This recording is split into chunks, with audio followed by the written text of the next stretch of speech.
And next, I'd like to present the proposed budget for the 2024-2025 school year.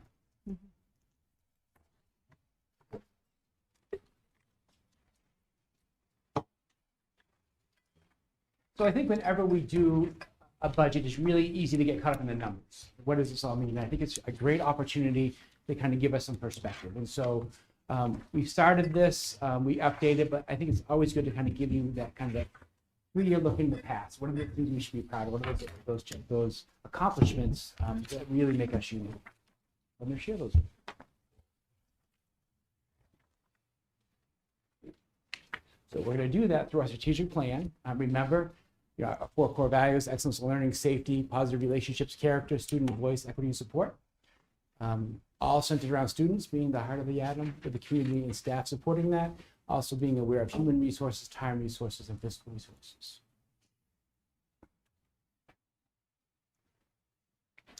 So accomplishments regards to safety. We've implemented Navigate 360, which includes mapping and digital photography of all of our schools. The addition of a school resource officer at Marshall Middle School. The SRO at Marshall High School has moved to full-time. We've improved the entrance at Marshall Middle School with physical access controls. We've implemented ALICE across the district. We've created ongoing collaboration with the Elliott and Southborough Police and Fire Departments. Installation and maintenance of the PFAS system at Marshall Middle School. We are 100% compliant with that. Lead testing performed at all portable water. All significant findings were addressed 100% compliant. Secured SVPP grant through the Department of Justice to upgrade and add security cameras in all of our buildings. There's a lot. Accomplishments with regards to positive relationships. We managed a global pandemic. That by itself is probably worth a couple of slides. A philosophical shift in our school counseling programs at all levels. And that's just not our work. We've been invited to present this summer at ASCA, which is a national conference for school counselors, to talk about the work that we've taken on in the last 3 years. We've had the addition of the new student services hub at Marshall High School. Prioritize student advisory and responsive classrooms across the district. We emphasize the hallmark experience in each one of our buildings. So that's something the board's talked about. Like, what are those things that, as you leave Marshall Great Works School, are really important that all kids have to have a part of? What is that at the middle school? What is that at the high school? Trained our building leaders in trauma-informed leadership. We had an incredible opportunity this summer to learn from a different perspective, and it was fantastic. Ongoing mental health first aid for our staff. Enhanced outdoor learning opportunities. You just saw that. Created Howdy the Hawk character to help bolster student attendance and belonging.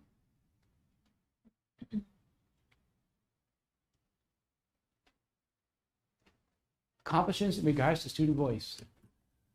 District systematically prioritizing at every opportunity to seek out student voice.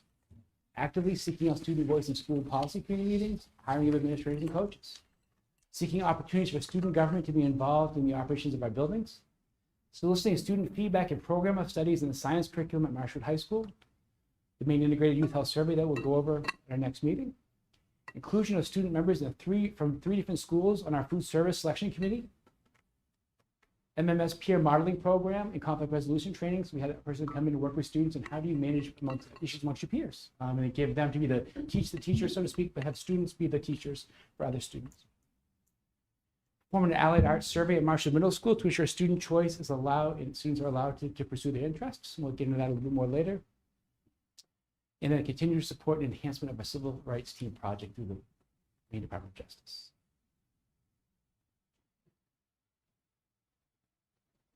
Accomplishments with regards to excellence in learning. We've expanded our summer programming offerings and emphasized academic and social emotional growth in all of our buildings. We've added a project adventure course at Marshwood High School and Marshall Great Works School. Implemented a co-teaching model in grades 4 through 8. Increased the capacity to use data to drive our instruction using the NWA state assessment system. Expanded multiple pathways to access learning by increasing outdoor education and extending learning opportunities for all students. Remove systemic barriers that may have limited students' educational opportunities. For example, that might be the work that we've done with our SFTC students where credits were getting in their way, where sometimes students were only allowed to use elective credits rather than required credits. We've made some changes with that, and we'll continue to work on that. We've implemented a new SEL program, pre-K through 5, which is our Comochi's program. Implementation of an SEL curriculum at Marshall Middle School and Marshall High School through the advisory program. We've enhanced the district health curriculum. We talked about that last week. And ongoing professional development with all administrators to ensure excellence instruction in every classroom. As part of once a month, we spend time talking about instruction in our classrooms.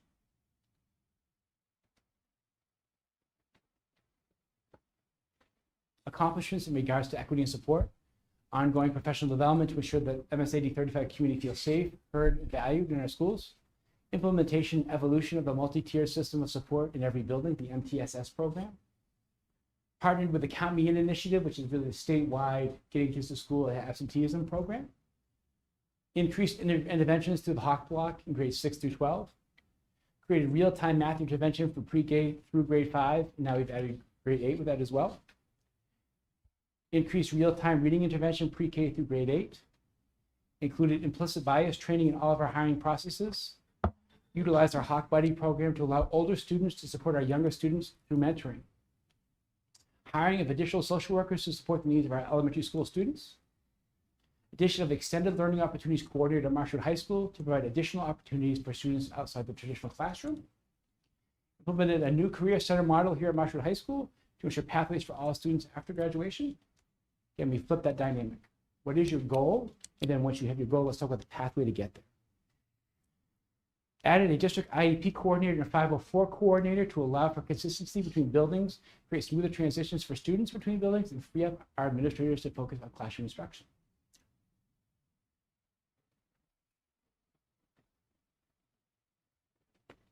That was cool.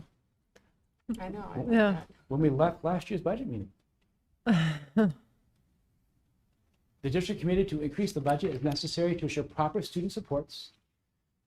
Through the expiration of grant funding, the contract negotiation process, we were putting the budget together for the 2024-25 school year was going to be challenging. This is the most challenging budget that I've ever worked on. The hours that we spent putting this together is astronomical. The social and emotional needs of our students continues to change, creating new challenges for the district. So as we left, those were some of the things we had in our mind as we went into the school year. That all proved to be true. So where are we today? Our current enrollment, 2,120 students with a total budget of $35,800,000. What are our challenges? So now we're kind of coming to where we are now.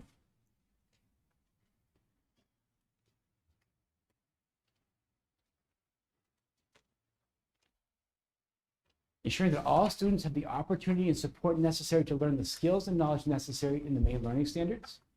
Over the past 2 years, our special education identification rate has increased by over 20%. There's also been a significant increase in students requiring higher level of services than the district can offer. A few years ago, we had about 14 students that were in our district placements. Now it's closer to 20. That may change day to day, but that's a significant increase. We have seen a dramatic increase in the cost of those out-of-district placements. Placements can be extremely costly, and some in the excess of $130,000 for a single student. Yeah. Social emotional needs. Anxiety and mental health concerns continue to impact MSAD 35 community and across the country. Our mission is for all members of the school community to feel safe and supported so students are able to reach their full potential as healthy individuals, citizens, and lifelong learners. This has proved extremely difficult due to the lack of mental health resources throughout the nation. We can identify it, we know what the issues are, but now what? How do we have those services in place to get our students what they need?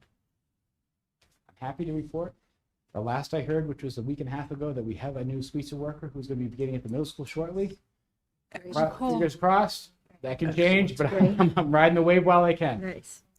And again, SWEETSA is not something that's in the budget. We work with SWEETSA as partners to be able to get services for our students within the school building. Staffing issues. Recruiting and maintaining highly qualified staff remains a challenge as the labor market remains super competitive. Attracting qualified candidates for drivers, administrative assistants, food service positions, and educational technicians remains particularly challenging. Finding teachers really isn't our issue right now, is finding these full positions. That proved to be the hardest. While turnover has not been as high as it was the last couple of years, we still have not been able to fill positions throughout the entire school year. Turnover of hourly staff has made it extremely difficult for a budget of salaries and benefits. And so we have people, we try to budget exactly what people make. So John Caverly, this year to next year, that's the budget number, we can put that in the budget.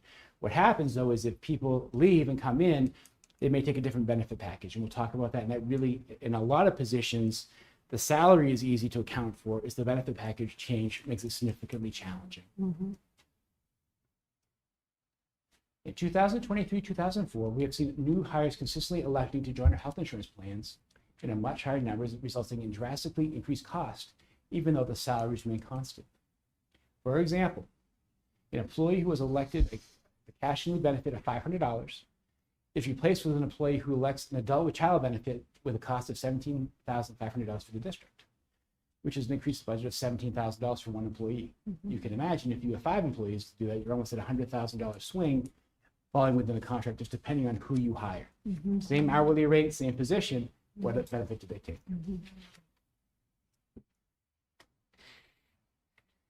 Facilities. Our facilities continue to age every year. Amazing how that happens, like us all, right? Sometimes people forget, Central School is 100 years old. The new high school is 25 years old. We have to maintain those buildings, and it's costly.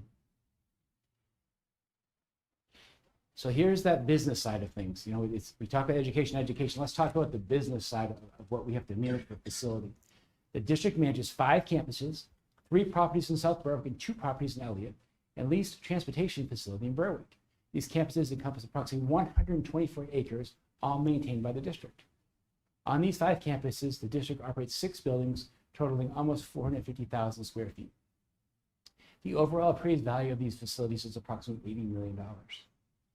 Marshwood High School particularly makes a large drain on the district's fiscal budget, facility budget, While some still think this is a new school, a large portion of our facility budget is taken up with the high school. So that 20 to 25 years to a new building, that's where you start to see things start to go up. Economic climate. The current economic climate has drastically increased the cost of goods and services. While inflation appears to be slowing, we have not seen the price of goods and services go down. I'm not sure we ever will, but it's a key factor. Fiscal responsibility. Our community expects a quality education at a reasonable cost to the taxpayers. Balancing higher cost of goods and services with programmatic decisions that impact our students and staff in the classroom is the main focus of our work every day from a budgetary perspective. That's a tricky balance.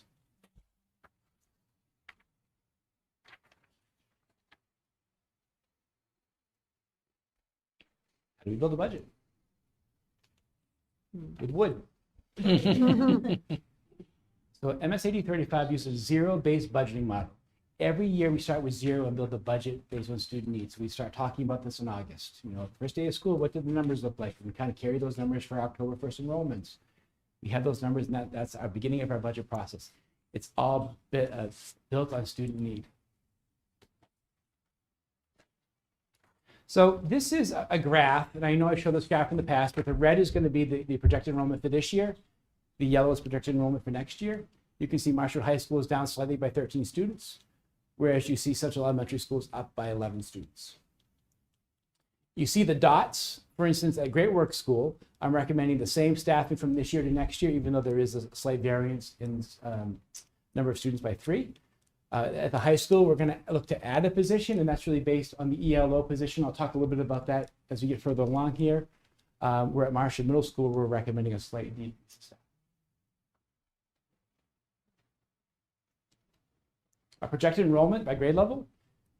Elliott Elementary School, pre-K is 58 students, kindergarten is 64 students, first grade is 69 students, second grade is 60 students, third grade is 69 students. Elementary School, pre-K is 65, K is 75, first grade is 67, second grade is 77, and third grade is 81. Marshwood Great Works School is 127 students, and fifth grade is 149 students.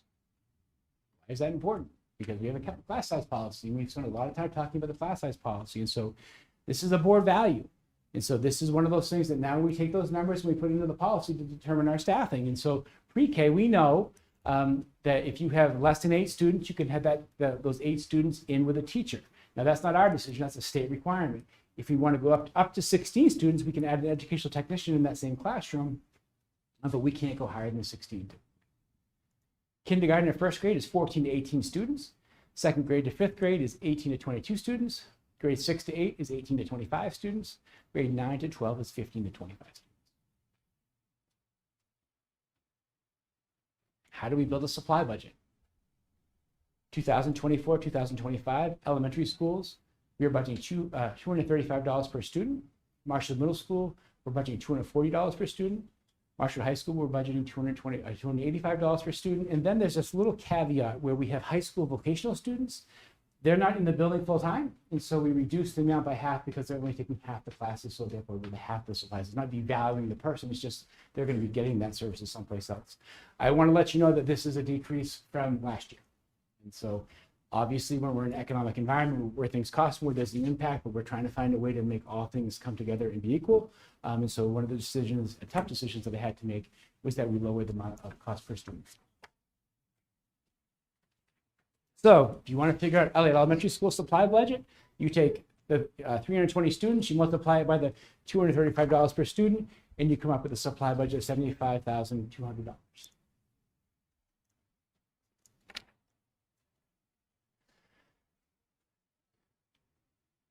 What are the budget drivers?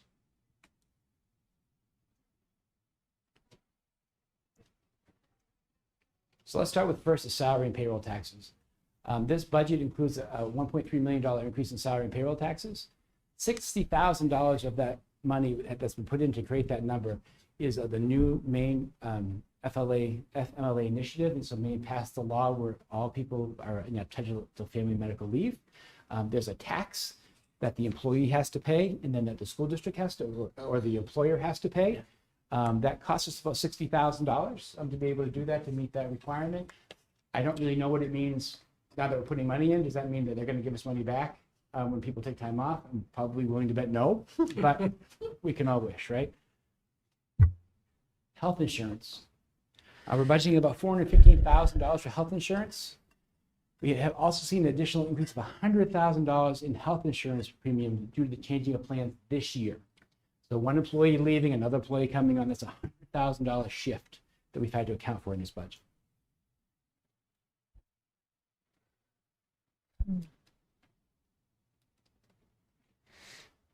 So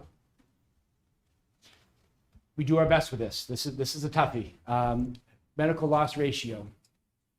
Now, the beautiful thing about numbers is that people can twist them any way they want. And so we do our best to estimate what's going to happen with health insurance costs. So 2019, there was a 92.4% medical loss ratio. That means that for every dollar that we put in as a district, 92 cents was spent on direct services for our employees. There was 8 cents per dollar that was spent on the management of that plan. With that number, we saw a 5.88% increase, which I think is fascinating that we put less money in, more money in than we spend, but we still got an increase. But that's a whole nother conversation. But anyway, 2020 calendar year, we saw a 0% increase. 2021 calendar year, we saw a 0% increase. Last year, we saw a 0% increase. This year, our medical loss ratio was 97%. That's not the final number. There's things they have to do to that number still. And so we are, we forecasted a 7.5% increase. Yeah. Out of district placements, we talked about the cost of out of district placements. We've seen an increase in that. Our student need is greater than our budgetary resources right now, so we needed to put $300,000 right off the bat into that to offset that. District goals, we saved about $217,000. John, what does that mean? That means that we have some things that were like one-time expenses that we took out under our facilities to be able to show that we saved some money there, create some more money in the budget. And this is a biggie. There's been some changes that allow Medicare billing. We've talked about it a little bit, but there are some services that we can bill that we provide under Medicare that would create some revenue for the district. We've gone through that pretty extensively. Our goal is to start that April 1st. That will not necessarily be for everybody in the district, but we need to do a trial run to be able to start, even if it's with a handful of students right now, to get our systems up and running. And this will be fully implemented on September 1st when school starts. Whenever school starts. We're anticipating about $200,000 in revenue.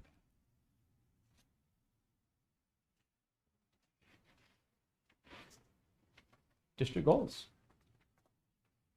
Any questions so far? Okay. District goals are based on our strategic plans. Never lose sight. Students are the reason for our work. Their voice, input, and active engagement is vital to our continued improvement. Their success is how we measure our success. Big idea. The visualization of our strategic plan. Let's start with excellence in learning. So the first thing that I'm recommending is that we add the extended learning opportunities teacher at Marshall High School, formerly under grant funding, and that's about a $113,000 cost. That was something that when we applied for that grant, 2-year grant, that we had to make the commitment to be able to say this is something we valued and wanted to see continuing. I think this has been an incredible, incredible opportunity for our students to continue to grow. So this is hard, right? We're trying to navigate a ship, but we know this thing's coming at us, but we got to be ready. And so one of the things that we know is happening 2 years down the line is that we're going to have a full day kindergarten, a pre-K program, which is wonderful, but we're not going to get any money for that, is my understanding. And so right now we have to add basically 4 to 5 positions over the next 3 years. And so one of the steps here is to be able to take a step forward with a half-time pre-K position. What does that mean? It means that next year, potentially at Central School, we might have 4 sections of pre-K with 16 people. So that means 4 sections with a teacher and in ed tech. And then we'll have 2 sections with just the teacher of 2 sections a day with just a teacher. Still gets to 80. But what it does is it puts us one step closer that when we have to hire staff, it's one less person we have to hire in the future. So how do we ramp that up so it's not this huge budget hit 2 years from now? So we're trying to, while being mindful where we are, we also have to look to the future. We can't just be so hyper-focused on where we are today. It's about a $25,000 cost for that. You just saw the wonderful work happening with the Woodlands Wonders with the Rev Grant. Again, when we took that grant money on, we said that there was going to be some fiscal responsibility that the district had to take on to support these programs. So the way that we want to do that is currently one of our staff members is 4 days a week. We would like to make that person 5 days a week, and that really the emphasis is going to be working with the Woodlands and Wonders program to ensure fidelity in Marshall School. Great. How are we prioritizing things? We're going to reduce the reading ed tech at Marshall Great Work School by $16,000. So that we're taking away a position. We have those reading positions in place. Mr. Brunel and I had a long conversation. I shared with you when we went over the class size numbers, where the Great Work School numbers, we could justify losing 2 teachers, or we could have also keep the 2 teachers and have slightly smaller class sizes, but still be within the class size policy. It's that unique situation. I've made the decision to make sure that we have the smaller class size, but part of that is that we're going to have to remove some of these supports with the Rev. So that was the conversation that we had. I think that makes logical sense. Obviously, in an hour, this becomes your budget. There's an elimination of a 0.4 to 0.5 elected position at Marshall High School. And I want to be clear that these positions, and there's people that are attached to these positions, and this is never easy for anybody. This is people's livelihood. There's people where they help their families, and so this is real. And so I've had conversations with these people that we're going to talk about, since they're not seeing this on TV for the very first time. And so we're going to cut that position by about $25,000. So I'm not sure if it's going to be a 0.5 position or a 0.6 position. It's going to depend on what enrollment tells us what it looks like. Let me get into that a little bit. So we've been working really hard around making our elective program at Marshall High School grow. And so this is a current teacher, and this is their schedule. Photography, they have 7 students in that class. Chorus, they have 30 students in that class. Piano, they have 7 students in that class. Piano, they have 7 students in the class. Video production, they have 7 students in that class. So when you look at that, 70% of the offerings fall below the class size policies. And so we've tried to say, look, let's grow this program. Let's grow these things. I can't with a straight face, when we're having significant financial balancing issues of doing everything, continuing to have class sizes this small. But that's below the class size policy. We have to adjust it. Not easy, but something that we have to do. The class size policy from MMS ranges from 15 to 25 students. Over the last 3 years, the numbers for this particular position have fallen below the class size policy. The building has worked to increase interest in these offerings. Unfortunately, as can be seen above, 70% of the offerings fell below the class size policy in the past 2 years. It's important to note that the superintendent does have the discretion to approve classes 1 below or 1 above. Due to the caseload above, The district could combine some of the offerings to eliminate 0.4 to 0.5 position. So here's the big idea. And people are going to see this and they're going to interpret it. They're going to say, we're cutting music. That is 100% not what's happening. This does not really involve our music offerings at all. What it involves is, moving classes to making, for instance, piano. We could have a class of 14 students and reduce a section of that and still meet student needs. So students aren't losing out on that. Mm-hmm. It impacts class size, but we're still falling within the class size policy. Also could look at piano over here. Photography, there comes sometimes tough decisions that maybe we run a photography, someone else runs a photography class, another section, and add those 7 students in. We've had to stretch out some schedules at times to be able to make this happen. And so there is not going to be a loss in student opportunity. We're going to realign that, but we're able to do that with less staff because of the level of interest. Mm-hmm. Can I just ask a silly question? Why are there 2 sections of piano? Is one like a beginner course and the next one is no? Just 2 sections. There's 2 sections of piano. Okay. That's the reality, and so that's when you look at that, that's the low hanging fruit. Mm-hmm. Right? Okay. You can make that connection. And look, it's hard. I don't like talking about this. I mean, there are human beings attached to this, but the reality is we have to do what's best for everybody. And when I look at this is really hard for me philosophically to say that this makes sense to me. So we can still have the same offerings. We're going to be able to do it a little bit differently, and we're going to have a cost savings to do it. I think that's what we have to do. That's our responsibility to the district to be able to make sure we're cost effective as we can. Yeah. How do you decide? Do you do it based upon student interest? So in the case like of piano, how did you decide to have 2 different classes for that? We build it. So at the point when things are finalized, we have the budget done. So we have a full-time position. And so we need to fill up people's schedule at times. And so what we're doing right now is we're going into the budget process and saying, look, there's going to be reduced offerings. We're going to have to make some decisions possibly, or everything's going to fit in. So that's why I said, I don't know if it's going to be a 0.5 or 0.6. It could be teaching of 3 classes, or it could be a teaching of 4 classes. Like in the beginning when, as it was now, so now there's 2 classes. How do you decide at some point whether you're going to offer 1 piano class or 2 piano? What determines that? Course registration. Okay. So we take the student interest when So we the do. interest was originally there and then it's slowly gone down. So there's only A couple of factors. I think part of it is we have a full-time staff member, so we have to fill out their schedule. I think the other part that impacts this is that after course registration, remember, we're registering basically with the idea that we have 60 students that may be going to SRTC, and we're going to register those students just in case they don't get in. And then when they get in, we're going to have to pull them out of the master schedule. So there's this circumstances where those students may have been in there originally, but as they migrate to SRTC, there's a change. Thank you. Does that make sense? Yeah, You get for that? clarifying. Okay. We're also monitoring course selections in the science department at the high school. Prior year enrollments are showing a decline, so we may consider a cut down the road. We're not there yet, but we need to let the course registration process go through. So we'll keep an eye on that. I'm not ready to say that I feel comfortable with that, but it's just important that we're mindful of those things. There's a lot of information. Is there any other questions from the board?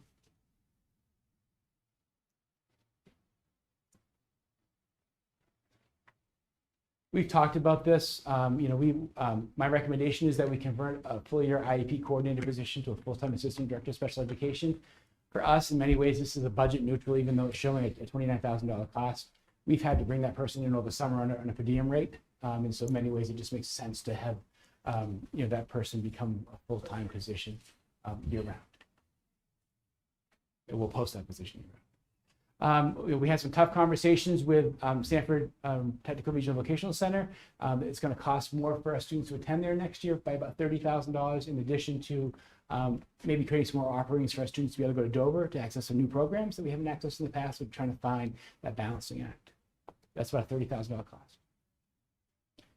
I am looking at taking a cut at the elementary school level. And so when we did our class sizes, when you do everything and put everything down on paper, we're 1 staff member too many. I'm going to watch this. I'm not sure who that's going to be right now. I want to be able to give that some time to be able to manage it because it might be handled through attrition. But right now, I don't see the fact that we're going to need to reduce the teacher changing, but I want to be careful as we go forward.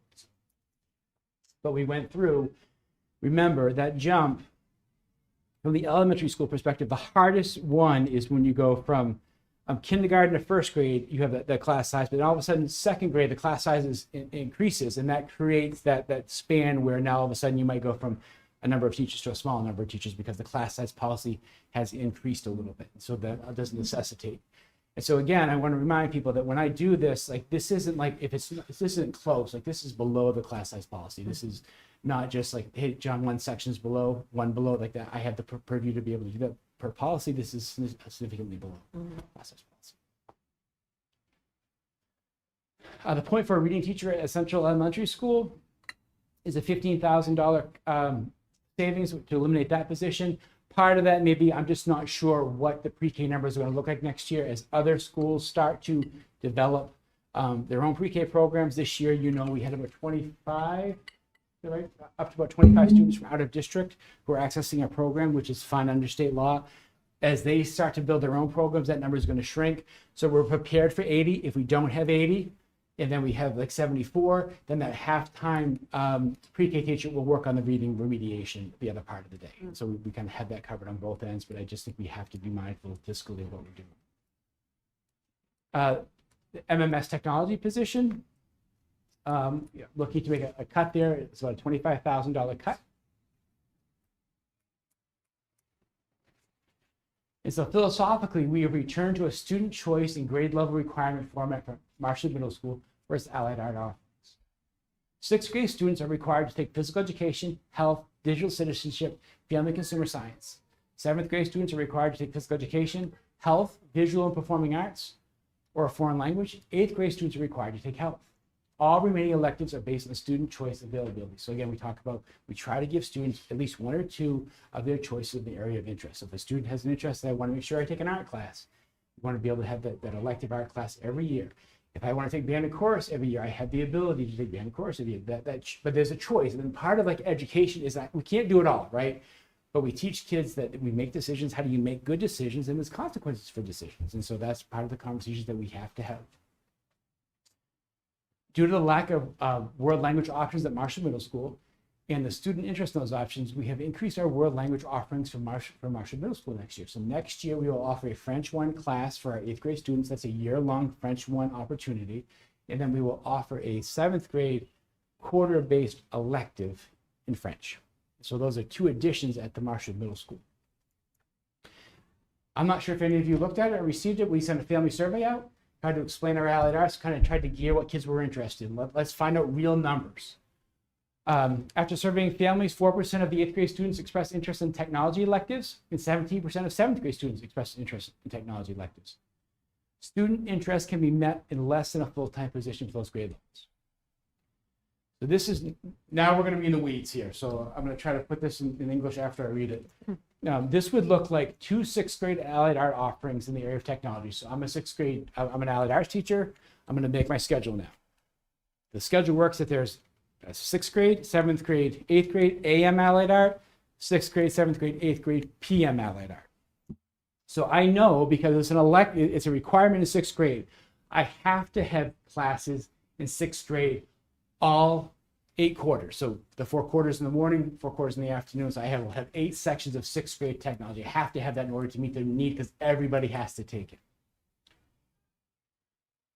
In one offering in the area of technology for 7th and 8th grade students. And so now their schedule is going to have, rather than have a morning and an afternoon, in all likelihood, it will be just an afternoon section. So that would mean that they would have the possibility of 3, because we need to have worker prep period in there as well, or 4 opportunities. So a student could still take the interest that they may have in technology in 7th and 8th grade and meet their need.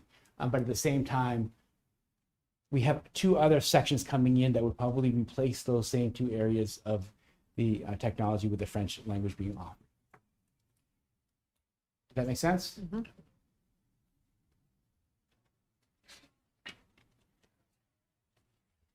BAR, increased intervention and support. I believe in the BAR program. You saw the fruits of those labors. One of the issues is with the BAR program, though, is that the implementation of that BAR program has come at the cost of our intervention services for our students per reading. We have now cut down the number of students that we can see and directly impact with reading help. So what this does is moving money from another position, adding $12,000 to the budget. We would create a part-time reading interventionist that would be able to work with 6th, 7th, and 8th grade students during the Hawk Block. Way that would work is 2 days a week would be a reading intervention. So it may be a group of students that you're seeing for reading intervention who may struggle. And then 2 days a week is going to be a math intervention. And so we would want to work with those kids who might be in the red area or who are really struggling with math to be able to bring them up to speed. Obviously, we can't fund a teaching position for $12,000. There's a cut that we made with that as well, Bob. And so another issue is that where our extended school year programs in the area of special education, we had to add some more money for that. The students' needs have increased. The program was costing us more than we had budgeted for, so we have to, in order to meet students' IEPs, we have to increase that. So let's talk concept now, because this is going to be a little bit confusing. For all intensive purposes, on paper, we're making a cut in physical education. You're like, whoa, wait, what does that mean? What we're doing is this, is that it's important that we create an adapted physical education program in all of our buildings. We have students whose IEP, they would benefit from that service. So it's good for kids. We have professionally trained staff that can do that. And then for us, in the long run, it may also save money because it may be less physical therapy services that we have to get outside of the district and less OT services. And so we're doing a couple of different things. And what it does in all actuality is it moves part of that position, those adaptive PE positions are going to be moved into the special education budget going forward. And the special education subsidy is calculated differently. So for intensive purposes, we're making that cut. This happens in August, so it's a little bit wonky. But in August, when they ask us to who do we have our special education teachers now, we're going to work with our staff to get them certified in adaptive physical education. They have embraced this wonderfully. If you had seen some of the postings, we have 2 postings opening right now. You might look at it and be like, ooh, that seems like a lot. I think at the Great Works School, the posting says, we want you to be PE certified, health certified, and adaptive PE certified. You're like, ooh, that's a lot, you know, but those are the things that we need to look for in order to meet those needs. At Elliott Elementary School, we need to be pre-K certified, we need to be, elementary PE certified, and we need to be adaptive PE certified. So typical PE major, if you have motor development classes, if you have biology classes, you can typically get a conditional certification really easily. We also have a great opportunity to partner with the University of New Hampshire. They're coming in and kind of creating a lab experience for our staff in May and June. We've got some grant money from the state where we're able to pay for that for our staff ahead of time. So our staff can kind of come in and have a class, for 4 weeks in May and June, getting 4 graduate credits to be able to do that, and then also get that certification in adapted physical education. For me, this is like a home run, right? It's better for kids, and ultimately, right, we're saving money for the district because that's going to create more revenue for the district because of the special ed calculation. So that's a win. But for instance, at Marshall Middle School, now when I do my 3 in the morning, 3 in the afternoon, one of those may be an adaptive PE class where I have 5 students who have expressed written goals in an IEP, and I'm going to be working with those 5 students. So there is an impact on the schedule because it will make class sizes larger in other areas. Does that mean they can access like their needs like in school too instead of going out of the district? So it's easier for them too. We're trying right? to, right? I mean, and I think that's, Potentially, yeah. and we're trying to build programmatic things within the district to be able. There's some level of services that we can't provide, but we want to raise that level as much as we can to ensure that. And so we've done some great realignment work at the Marshall Middle School around our behavior program and students who have behavioral issues. How do we expand that and really create a true behavioral program? So if kids need that support of being in the classroom all day in a small self-contained classroom, we can do that. But we also can have a situation where if a child can access the mainstream curriculum, we want them to do that. And that's going to depend on their need and be able to monitor that. Yeah, I think that's awesome. We had to put, I always get confused with the red in parentheses because this is like Ryan's like auditing stuff. Like I see like plus and minuses. It's going to cost us about $10,000 more for the SRO at Marshall Middle School. The part of the COPS grant is we have to continue our portion that we pay in, so we're going to have to increase that. Increasing after school opportunities, about $75,000. And so one of the things that we've talked about as a board, you really expressed that you want kids to get involved in things, and this is one of those things. So we have an opportunity with our non-athletic stipend committees, came up with a list of things. And that's a cost about $75,000. So we're now outsourcing our network administration. And so we had a resignation of our network administrator. It's really hard hiring out there right now. And so what we said is like, feel like we're fortunate to be able to find a director. Let's outsource some of that network administration. So we have someone who's on call, who knows our system, can give us advice and be able to manage that for us. And then to be able to kind of create that stability over the next 5 years.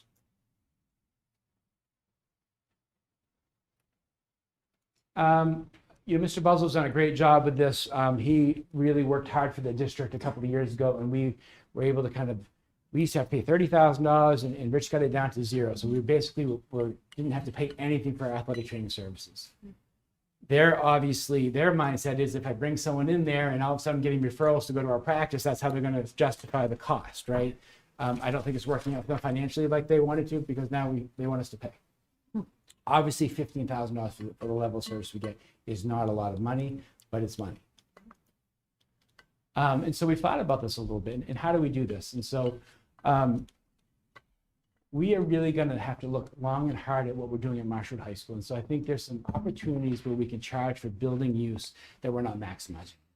And so I want to be really clear. Like, I'm not talking about Marshwood Youth Soccer coming in and trying to use the gym. I'm talking about Seacoast United coming in, who's a paid-for business, a for-profit business coming in using our facility, which is great. We want to be good partners, but we need to charge people. And we need to charge them at a higher rate. So we're going to look at that, and Mr. Buzzell is going to help us with that. But there's a lot of things that we can do. When we go after school and we see, all of a sudden outside groups using our batting cages, using our softball field, we should be charging for that and recouping those costs. That's our facility use agreements, and so we're going to use that revenue to offset the cost of the athletic. Yep. We're not going to, stick it to Marshwood Little Hawks who's using the Marshwood Fold. That's not the goal. There's really clarity around the community organizations.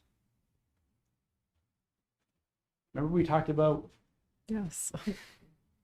new high school having trouble? Well, here we go. So last year, we budgeted $150,000, actually $200,000 for phase 1 of the boiler project. We paid that bill.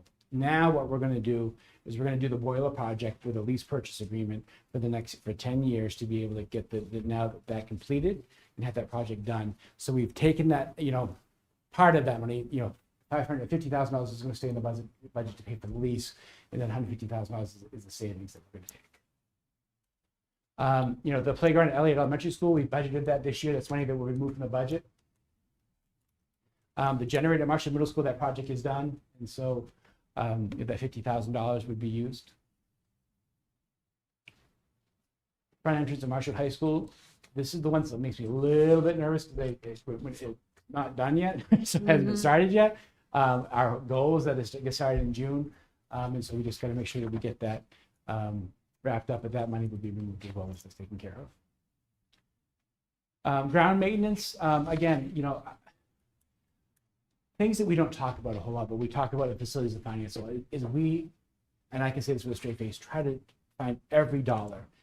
And so I feel like I've done this as far as I can do that. Like, I'm really good at, Heidi uses the word like Johnny, like to chisel away at things. Like, there's a couple of bucks here, a couple of bucks there that we try to save, and that adds up over time. This is one of those things where we said, you know what, let's hire our own grounds person. They're going to go from building to building. They're going to mow the lawns. They're going to maintain that for us. That was a cost savings for us for what we were outsourcing versus what we were paying. It's about a $46,000 savings that we're going to take from that. Things you don't necessarily always see, but like those are those little pieces of money. This isn't little, but there's pieces of money that are out there that we're trying to encapsulate everything. There's about a $30,000 savings we're anticipating due to the solar project. And so, again, I just think we're trying to do things the right way without taking major risks. And so, the electricity due to savings, like there was a lot of things, we could build our own solar farm, but then we're going to have to pay $2 million to build a solar farm. And the time we're done with that, and we pay for the lease to buy it, we're actually paying more than we did if we did the solar farm. So we spent a lot of time trying to find the right way. And so this was, for us, this was the best of both worlds, where we're kind of working with the state with credits and being able to reduce our costs. And so that was the way that we did that, with no cost, but a savings for us.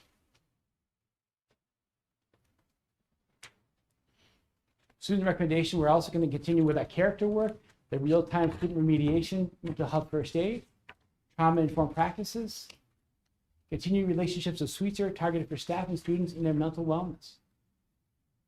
3 meeting model for students involved in substance abuse. And so what does that mean, John? That means we need to get out of the mindset that if a student has an alcohol or drug infraction, that giving them a 10-day out of school suspension is going to cure them. That's not the cure, right? There can be a consequence. I can get my head around that. We want to create a safe environment for everybody. But what do we do when those kids come back? What's the next step? And this is going to be where our school counselors are working with students who come back with students on the caseload to help support them in their transition back to school. I need to give Principal Goulet a real prop. We had this conversation at a meeting. We went through it. She called me literally 2 days later. Hey, John, I tried the 3 meeting model. Like, this is the things that were good. These are the things that were bad. Right? This is a lot more work than you think it is, but it's a great process also. But you got to make sure you push kids. I mean, but that's the type of work that we're trying to do.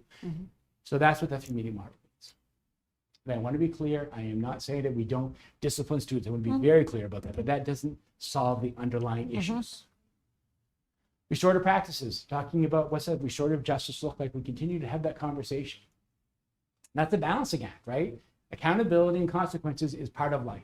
But at the same time, it has to be logical, right? We want to make a learning opportunity. We're a school. And I always look at it this way.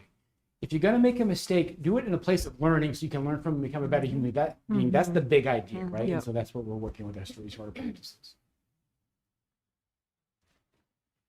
Fiscal responsibility. This is the tough part. We have a dual responsibility to the citizens of South Berwick and Elliott to provide a high quality education in the residents of our district while maintaining fiscal responsibility.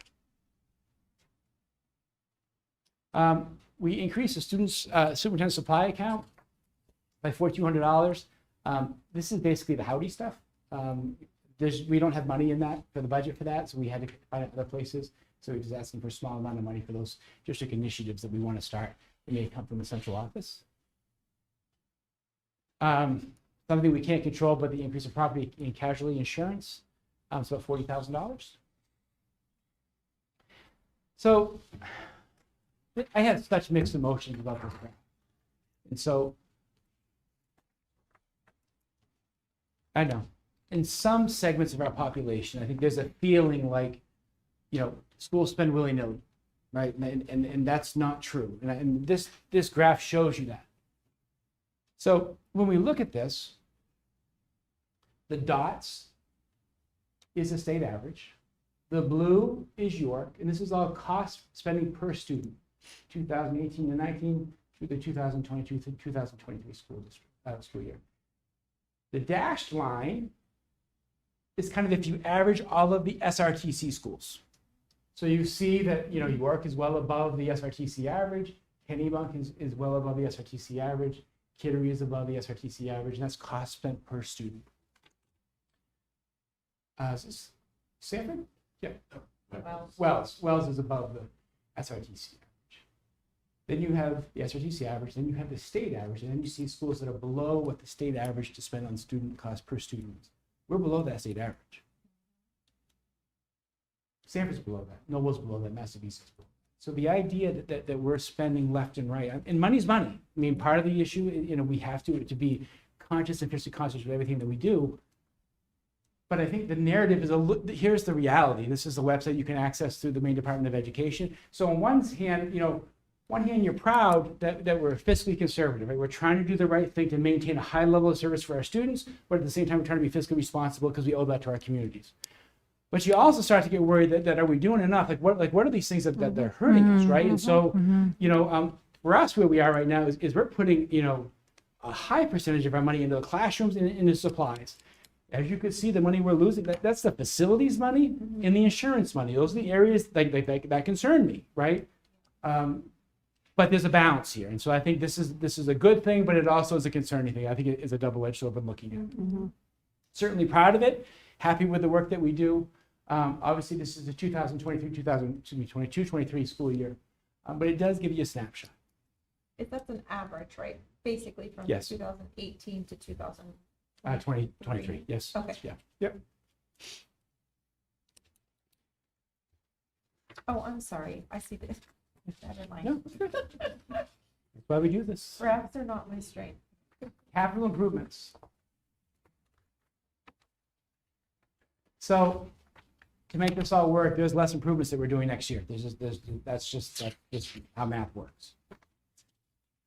So we talked about a lease for the boiler. I'm sorry, it was $40,000 rather than 50. I misspoke, but you get the main idea. We have some classroom floors at Central Elementary School that need to be fixed. I don't know if you see it, but it's just, you know, you have the mastic kind of leaking through. It's gross and it needs to be fixed. So we're going to fix it. What, $22,000? We need to finish the window project at Marshall Great Lakes School, $21,000. There's a water leak at Marshall High School. We kind of put down $35,000. I think anytime you have a water leak at a school inside the building with concrete, It's going to be expensive. it gets expensive quick. So we're taking our best guess. And then we did receive subsidy for an additional bus, and so we're going to use the same strategy we used last year. We are going to purchase the bus. The bus will probably get here in March of next year. We'll start paying for the bus the following year once the subsidy catches up with where we are. And so we typically like to try to pay ahead a year because it helps us, but we need to make sure our subsidy catches up first. That's just a strategy to be able to maximize our money as best we can. Depending how things go, I would really love to be able to reseal and repaint the parking lot of Marshall High School. That would be something I'd like to do. I can't guarantee that, but that would be a plan depending on how the other things work out. That's about $50,000. But that's a great example. Like if you can stay on top of that, we might be able to get 4 more years out of that. If we fall behind on that, 2 years from now, are we doing a $200,000 job because we have to repay the entire thing? Like those are the conversations you have to have. And you do the best you can to be able to budget those things, analysis. For next year, our projected enrollment is 2,104 students. That's a decrease of about 0.75%. We're projecting a total budget increase of $37,700,000, which is a 5.2% increase. The property tax increase is 4.99%.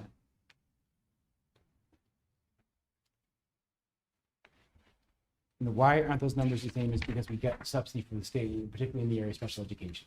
That was where we received the vast majority of our subsidy. As you can see, we have those high cost out-of-district placements, which drives the subsidy and decrease. Long-term capital improvement plan. We continue to strive towards sustainability in a cost-effective manner. We next year talking about a lease of 2 buses. We want to line up with state subsidy. We need to get on the brick ceiling at Central Elementary School. So brick ceiling is one of those things you just don't think about, right? That is a problem. I think probably 10 years ago, Marshall Middle School, we didn't do that for a great number of years, and all of a sudden we have a $40,000 project because the brick face was falling away from the building. So we need to stay on top of that. So Todd provided me a quote. I think I almost had a heart attack when we got the quote. It was, I am not exaggerating, $70,000, a little bit more than that, $80,000 to do that for Elliott Elementary School. What are you talking about? Approximately $30,000 to $40,000 of that was the rental of the lift alone. So stop, time out. Let's try to see what it costs for us to buy our own lift. If we can do that and we do it on a 5-year lease and we're spending $20,000 a year to do that, we just saved $20,000 in getting the job done with our own people being able to do that. So we're trying to find ways to be creative to be able to do that. It involves washing the bricks and then putting a sealant on. Sealant's expensive, it's not cheap, but we did this whole building during the global pandemic ourselves. We used the sprayers that we bought that we thought everyone told us we were going to be allowed to use for the spraying on the buses. Remember the green sprayers we showed you, and then all of a sudden they said you can't use them. We're like, well, we're going to use them to spray the building. So that's what we did. Maybe I shouldn't have said that. I can erase that, Dave. We've got to stay on the roof at Marshall Middle School. We want to replace some entry doors at Elliott Elementary School. We want to start our parking lot resealing kind of process to be able to try to stay ahead of that as best we can. 2026, 2027, continue to strive towards sustainability in the most cost-effective manner. I don't know if anybody saw this. I sometimes you count your blessings, but news report 3 weeks ago came out that the electric buses that we had all the grants for, we had hoped to get. Fortunately, we didn't get one because all those buses sounds like have been taken off the road because there's some issues with them. So I'm like, all right, that's good. Yeah. Mary used to say, "There's nothing wrong with being in the middle of the pack. Don't be first," because Yeah. let them get the issues out of the way. I know that all of them, but a number of them. Sure. Again, we need to do the building ceiling at Marshall Gray Works School, the parking lot ceiling. We need to work on the Central School, some building roof repair. And when I say roof repair, I'm not talking about there's a leak, we need to have someone come in and fix. I'm talking about more major roof repair. Yeah. Replace metal doors, replace exterior fencing at Marshall Middle School. If you have never walked the fencing at Marshall Middle School, there is a fence post, that about 5 of them that are about 138 degrees. So probably they've been there for 20 years, might be time to replace. And then the windows at Marshall Middle School, there's still a few windows that we need to take care of at Marshall Middle School. 27, 28, you know, again, a lot of the same themes that you're going to see. This is a toughie, you know, replacing that gym floor at Marshall Middle School. It's in tough shape, but the problem is it's been sanded so many times that now what? And then We need a new floor. you would hope that you could just, Actually, put that down. you know, fill it up and put something down. The problem is you put that down, it's going to be higher than all the thresholds. So you've got to now chisel everything down to get it to like it's a job. It's not just as simple as, hey, let's have someone come in and put down, you know, wooden floors and we should be all set. And so we're trying to maintain as long as we can. Rex Goslin does an incredible job. You know, when we sand it out, you know, every time I say Rex, we're due for a painting. He's like, ugh. Because then now you got to sand it out. You just kind of don't sand too much, so you can try to get another couple of years out of it. But that's where we're at. You can see if you walk in there, you see, you know, it's thin. It's an old parquet floor, much like old Boston Garden. 2028, 2029. Again, a lot of the same types of things that I don't need to. I do want to point out that we always have to keep that leach field overboard discharge in our sites, because that, you know, we have the permissions for that. That can change. We're one of the few that still have that. We work really hard to maintain that. Tony Berman does an incredible job, being the assistant principal here, but also taking care of our water management. That's a big, big responsibility. It doesn't go a little bad, it goes bad. So we want to stay on top.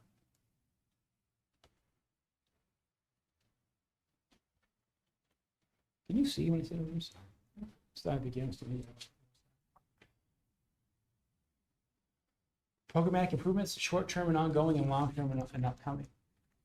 Short-term, review of graduation requirements, including multiple pathways, SRTC, et cetera. Continue to look at sustainability initiatives. We're going to really continue to build stronger community partnerships. You know, I created a newsletter. We're trying to work more interaction surveys to families, you know, involving students. I'm really putting an emphasis on that. We maintain and robust extracurricular programs. A more inclusive model of special education, grades 4 through 8. I just need to applaud our staffs. That came at them fast and furious, and sometimes like change in schools has to take time. And this is one where we said we got to do it now. And I just couldn't be any more proud of our staff who just they've jumped in. It's not easy because it's not, Rowan's going to teach a class, I'm going to be there. Like, we have to plan for that class together. We have to take into account where kids' learning is and be able to work together to provide an education. If there's 25 students in there, that's a lot of work to be able to ensure that happens. And they've done an incredible job. Meaningful connections with every student. I mean, that's the big idea. Like, we want to make school a place where kids want to come, and that personal connection may be what brings them back every single day. We need to continue to strengthen the MTSS program with the bar. Safety for all. Expand summer programming, expand intervention opportunities, expand the ELO program for students. I think that's going to happen inherently. And I think when you talk to people in these programs, like, we're one of the leaders in the state of Maine in this area. You don't know that because it's a program people don't necessarily always talk about. But Mr. Scully has done an incredible job where he's being, he has kids being asked to go and speak at a statewide conference about the work that they're doing. You'll hear about that later this year. Maintain and expand our outdoor education opportunities. We had a conversation with all the physical education teachers at the middle school and high school the other day. We have a training coming up where we're going to be Project Adventure in here. We got a beautiful climbing course. Now we've got to get people trained safely to use it. And then how do we integrate that into our curriculum? We renew and evolve our SEL programming and enhance and expand our health curriculum. So we've made some great strides here. So now we've got to recalibrate. Okay, we've done this for a year. What do we do? What is it? Okay, what are the topics that we're not hitting the way we want to? What are the topics that we have to hit? Having those conversations. Long-term upcoming. Use student voice to build opportunities to meet the main learning results, but remain compelling to students. Remove systemic barriers that become obstacles for student learning. Implement a full-day pre-K program. Refine and update the MHS program of studies to include expanding our dual enrollment, concurrent enrollment offerings, and advanced placement offerings. You know, I need to tell you, as a superintendent, we have these conversations, and I go to see Principal Hoogtrup, and he says, John, I got it. He comes back to me 2 weeks later, says, here's a program of studies. This is what we were already doing. And that is just such a compelling feeling for a superintendent to say, like, we are pulling the rope in the same direction. It may take some time to get where we want to be, but we all see what the goal is. Review, support, and enhance hallmark experiences in each building. We need to get back to this. We need to talk about this. What are those things that make it special to be Marshall Middle School? What are those things that make it special to be Marshall High School? Use data to inform instruction and programs. Continue, we need to use student data. We need to be able to guide us what we're doing.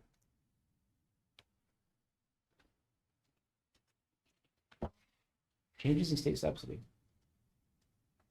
Actually, going to the good things, when we talk about changes in state subsidy, that's a great segue. FY24, state subsidy in general, about $8 million. Forgive me, every dollar counts. I'm just going to try to make it simple. State subsidy in special education was about $5 million. Elliott contributed about $10.9 million. South Berkeley contributed about $8.9 million. And then other revenues is about $2.8 million. That includes revenues that we may get from volunteer tuition students. For a total of about $35.8 million. Next year, the state federal subsidy general went up. So you see, this isn't a huge amount. And keep in mind, you know, the CPI is what it is. $60,000 off the top is a state initiative that says you got to now come up with more money to be able to pay off for this FMLA. Like, it's not necessarily real always.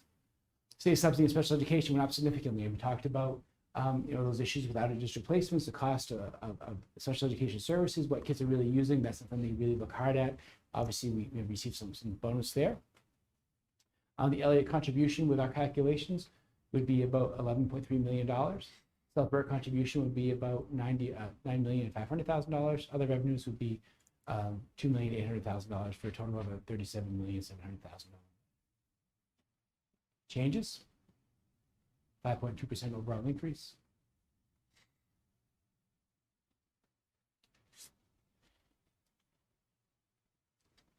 What are you most proud of? Things to celebrate. Supporting students and staff emotional well-being and growing as a place where all students can feel safe, comfortable teaching and learning. We continue to use the strategic plan to guide our decision-making. Kids are at the center of what we do. That's the purpose of our work. Open, honest, and transparent communication and problem solving was used throughout the entire budget process. We talk about it, we go through it, we get feedback. What student data tell us? What does course registration look like? Collaborative decision making. What are the things that are important to the buildings? You know, we have to, you know, we've got great principals, let them be principals. A budget that balances programmatic improvement and financial responsibility. And I think, you know, I think we do a really good job with this. I really do. I really do. So overall tax increase of 4.99% and overall expenditure increase of about 5.2%. I will tell you subjectively that we've there's some listservs that Ryan has access to as a business manager. That 4.99% is significantly less than the average that we calculate. Obviously, we're in a really unique economic time where the cost of living, you know, there's been a great number of things that have occurred. So I think, you know, we're working really hard to make sure that we are fiscally responsible. At the same time, we need to. So here are the numbers. Fiscal climate for the past 3 years. The past 3 years, Social Security cost of living adjustments have been 5.9%, 8.7%, 3.2%, for a total of 18.7% increase in the cost of living, according to Social Security. That's crazy. Over the same past 3 years, our budget has increased 10.67%. The cost of things is going up. We're keeping up, but we're not keeping up. No. The overall taxes have been increased over those same 5 years, 2.4%, 3.08%, 4.99%, for a total of 10.47%.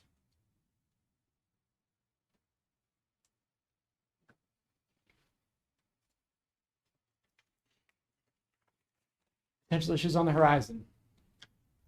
You know, we've done our best to estimate the healthcare costs. We were right last year. We were right the year before. I don't know if we're going to be right this year. To our best guess, that's where we're going to be at. If it comes in higher than 7.5%, we're going to need to come back and address that issue with them. whatever that means, that means. There's a potential change in Maine state law addressing pay for hourly school employees. So again, we have no control over this. Requiring districts to pay hourly employees between 125% to 150% of the Maine state minimum wage. So I know that, and I'm just, there's facts that when we talk to the state government piece, when they have these things, they talk about, we're going to use the EPS formula to get money to people. But even with the EPS formula, like basically, that's 35% receiver, 65% still comes from the community. So these decisions have consequences, not within our control. So what does that mean? So right now, our lowest educational technician makes just under $17 an hour. If this, and it's not going to go into effect next year, maybe about 18 months away, but if it were to go into effect next year, minimum wage is around 14, a little bit more than $14 an hour. That would now go $21 an hour from $17 an hour. Like no conversations about that.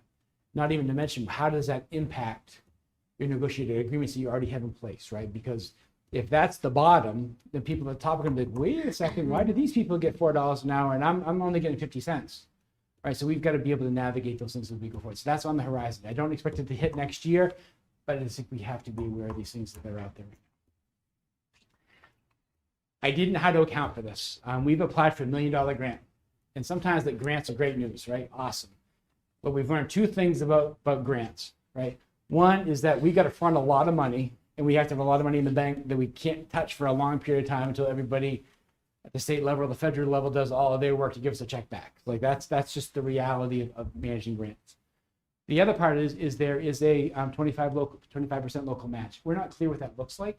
We're not even sure if we're going to get the grant. If we do, I think we need to have a conversation with the board needs to really think about, is this something that we want to do? Is this a priority for us? If it is, how do we manage that? We're not locked into anything, but obviously, this is, that is not included in my budget presentation right now. Just to be clear. That makes sense? And again, it's going to be up to the board at that point in time. So I'm just trying to give you all the facts, folks. Do we have an idea when we expect to hear back on that grant? August. August, okay. So over the summer. Thank you. And there may be a ramp up. Like I just, there's a lot of unknowns, but I don't want there to be surprises.